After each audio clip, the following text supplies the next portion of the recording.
El primer caso es una paciente mujer de 15 años que no tiene antecedentes morbios, practica atletismo, las pruebas de salto triple y valla, está sometida a altas cargas, y consulta por un cuadro de 3 semanas de evolución de dolor de las dos piernas, mayor el lado izquierdo, que se presenta cuando hace deporte, y en los últimos 2 meses ha aumentado sus cargas porque se estaba preparando para un campeonato. En el examen físico destaca que tiene dolor a la palpación del tercio medio distal de ambas tibias por medial. Esta es la radiografía de la pierna izquierda, que era la que más le dolía, que se tomó en ese momento. Y se ve que es una radiografía, ¿cierto?, bastante normal, no se ve ninguna lesión ósea importante, no se ve reacción perióstica. Y bueno, dentro de las preguntas para este caso clínico, tenemos que cuál sería el estudio imaginológico complementario de elección, donde podemos elegir o una ecografía de piernas, o un TAC de piernas bilateral, una resonancia de pierna bilateral, o una cintigrafía ósea trifásica. Los invito a votar.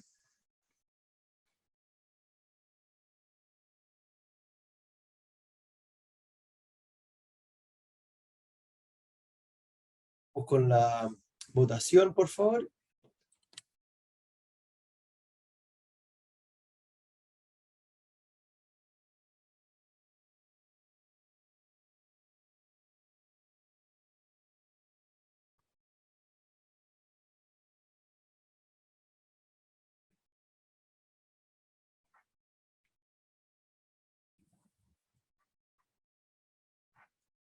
Ya, los resultados muestran que la mayoría del auditorio eligió la resonancia magnética de pierna bilateral como primer estudio de elección.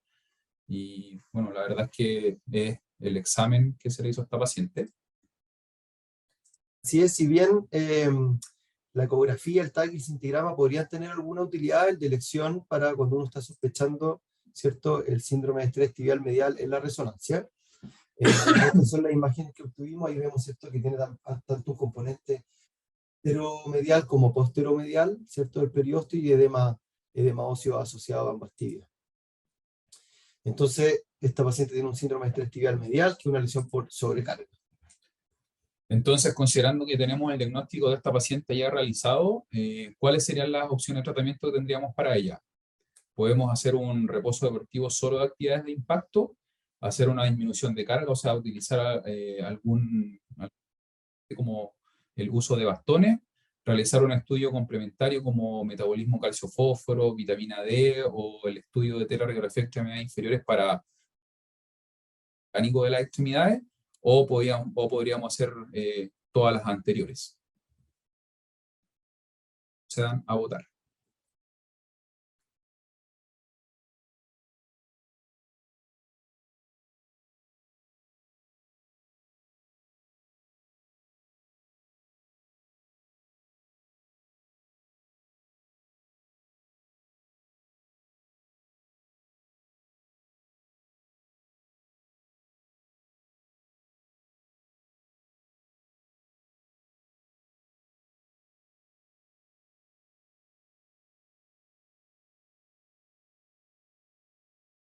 Bueno, el resultado arrojó que la mayoría de nuestra audiencia optó por todas las anteriores, y un porcentaje no despreciable también consideró solamente hacer reposo deportivo de impacto como primera alternativa terapéutica. Bueno, lo que nosotros hicimos fue todas las anteriores. Se dejó en reposo, se hizo estudio, tiene valores de calcio y vitamina D normales, se dejó en reposo deportivo por 2 meses. Sabemos que esta es una lesión que es lenta en recuperarse. Completamos el examen físico, ¿cierto? Una podoscopía que mostraba unos pies bastante bien plantígrados, levemente cabo y retropie valgo, pero nada significativo, y un estudio de ejes que estaba normal. Hizo una resonancia de control, la paciente estaba clínicamente mucho mejor, también las imágenes ya desaparecen en forma importante, hay una regresión de este edema óseo, por lo tanto, en ese momento la mandamos a hacer kinesiología. A los 4 meses la paciente prueba el trote, no le duele, comienza a hacer una kinesiología de reintegro deportivo, a los 5 meses está completamente asintomática, la damos de alta con un reintegro progresivo siempre. A los 6 meses logra reintegro completo a sus actividades de alta demanda, está muy contenta. Sin embargo, a los 10 meses recidiva el dolor. Entonces ahí uno se plantea si se hizo el tratamiento, funcionó, pero frente a estos casos de recidiva algo estamos haciendo mal, la técnica del salto, las zapatillas que está utilizando, la superficie en que está entrenando, hay que cuestionarse esas cosas. Por lo tanto, se mandó a una evaluación de la técnica de carrera, de salto, del rechazo, del aterrizaje, evaluación de las zapatillas, de la superficie, y le tomamos una resonancia de control para ver en qué estaba, y había recibido cierto el edema, como se veía muy similar a la primera resonancia. Así que pasamos un poco de nuevo al tratamiento de reposo-impacto, kinesiología. Esta vez le dejamos unas plantillas también adicionales y una evaluación kinesiológica completa biomecánica, específicamente el valgo dinámico o Dartfitch Test, que evalúa este valgo dinámico en salto. Esta paciente tenía un valgo dinámico y también tenía una pequeña inestabilidad de tobillo que mejoraba con las plantillas. Así que hicimos una kinesiología funcional dirigida para corregir estos problemas y con muy buen resultado, a los 12 meses, evolución total, la resonancia muestra nuevamente resolución de los síntomas, sin dolor, reintegro completo, y la paciente está de alta entrenando en su casa, en su estadio.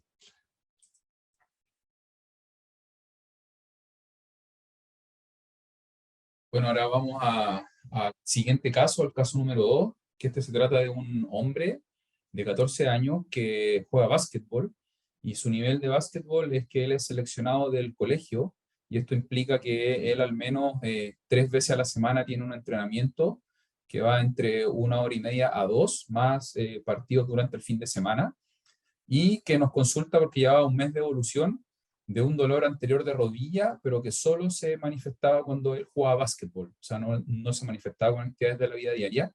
Y él, bueno, principalmente hacía este clásico signo, como se ve en la fotografía, de como solamente tocarse la zona anterior de la rodilla. Entonces, con estas características clínicas, ¿cuáles serían sus opciones diagnósticas? Y vamos a votar la opción A, Osgood-Schlatter; B, sobrecarga fisiaria; C, tendinopatía patelar; o D, le parece que todas las anteriores. Así que voten.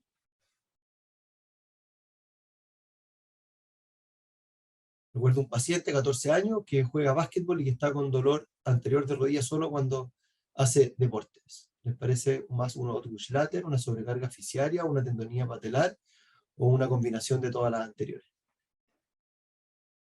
¿Qué piensan? Veamos los resultados.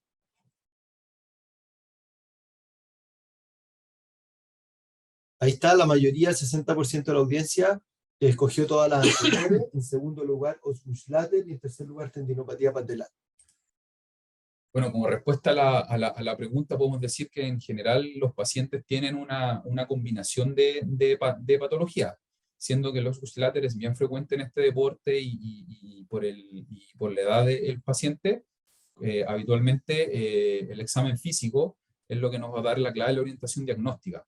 Entonces, este paciente en específico tenía dolor en la zona infrapatelar, o sea, por debajo de la rótula, tenía un dolor en la zona de la tuberosidad tibial anterior, no había ninguna signología de dolor intraarticular en esa rodilla, la rodilla estaba bien estable, en AP, en varovalgo, no tenía derrame articular, el aparato extensor se encontraba indemne, pero había un poco de sensibilidad al trayecto del tendón patelar y un mayor dolor en la tuberosidad tibial anterior asociada a un aumento de volumen, pero leve, como en la que se ve ahí en esa imagen.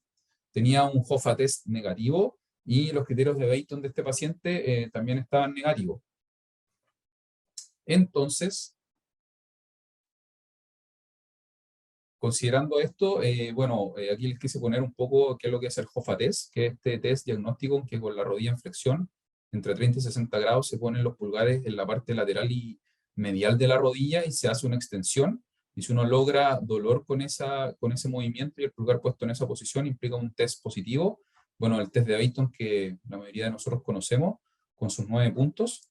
Y con clínica y examen físico, pasamos a la siguiente pregunta. ¿Cuál sería entonces el tratamiento inicial para ustedes con este paciente? A, suprimir todas las actividades deportivas. B, uso de suplementos con vitamina D. C, educación sobre la patología a los padres y al paciente, bajar la carga deportiva y controlarlo. O D, estudio con resonancia magnética de rodilla. ¿Qué es lo que harían ustedes con su paciente? Vamos a la votación.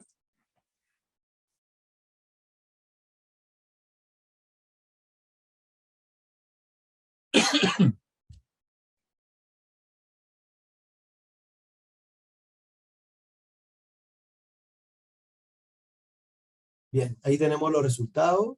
El 70% escogió educación, baja de carga y control, seguido de estudio algunos le pedirían estudio con resonancia y algunos también incluso le suprimirían todas las actividades deportivas. Bueno, lo que hicimos con este paciente fue la letra C, o sea, hacer educación sobre patología. Estábamos enfrentándonos a un paciente con una rodilla del saltador, así es como lo catalogamos, y hacemos una baja carga deportiva y lo citamos a control para ver cómo se comportan con ese reposo inicial. Y vino a control a las 2 semanas. El paciente persistía con dolor de rodilla a pesar de este reposo de baja carga, y se empezó a hacer ya el estudio complementario donde destacan el estudio de ambas rodillas, ya en que se hacen comparativas para ver si hay alguna simetría, donde se ve que las rótulas están bien centradas, y que tal vez hay un poquito de un spurt aquí en la zona más superior en relación al tendón cuadricipital. Y como sorpresa, ya el cartílago de la tuberosidad tibial está bien cerrado y solamente queda un poquito en el fémur más distal. Y como un hallazgo aquí, un defecto fibroso cortical en la zona izquierda, que no era la parte que más le dolía.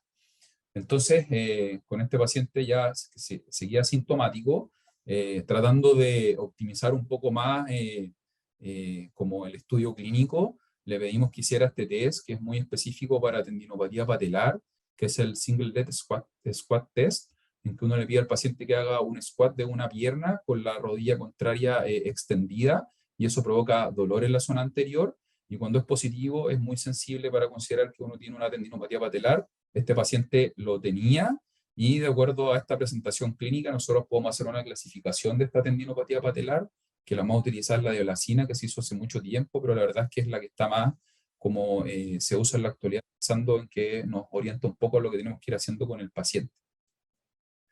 Entonces, le pedimos también un estudio con ecografía por radiólogo musculoesquelético de ambas rodillas, y donde a esta altura el paciente tenía tanto una tendinopatía rotuliana como una cuadricipital bilateral.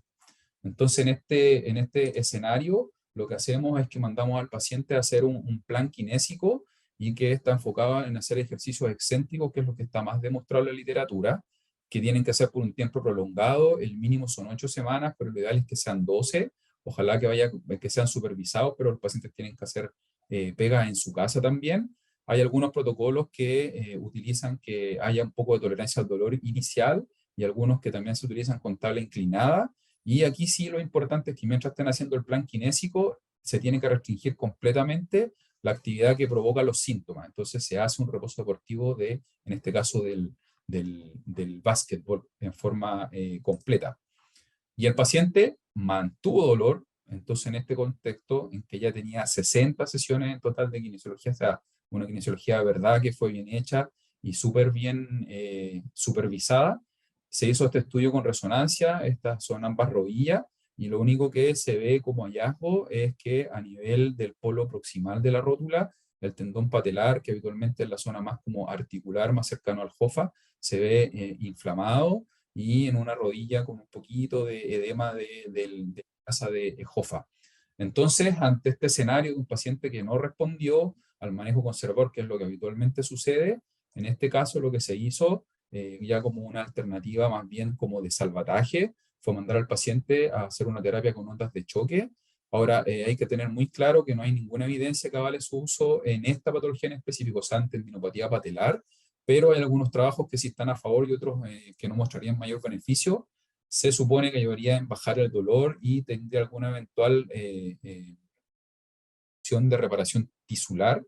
Sí, uno puede considerarlo como antes de la opción quirúrgica en estos casos que son recalcitrantes, o como puede utilizarse alternativa también la utilización de ortobiológicos, como puede ser el uso de plasma rico en plaquetas. Lo importante y relevante de usar estas terapias es que ninguna es efectiva en solitario. O sea, los pacientes que lo van a hacer tienen que igual, mientras están haciendo la terapia con ondas de choque o posterior a la infiltración con algún ortobiológico, hacer o mantener los ejercicios de excéntrico para poder tener algún buen efecto.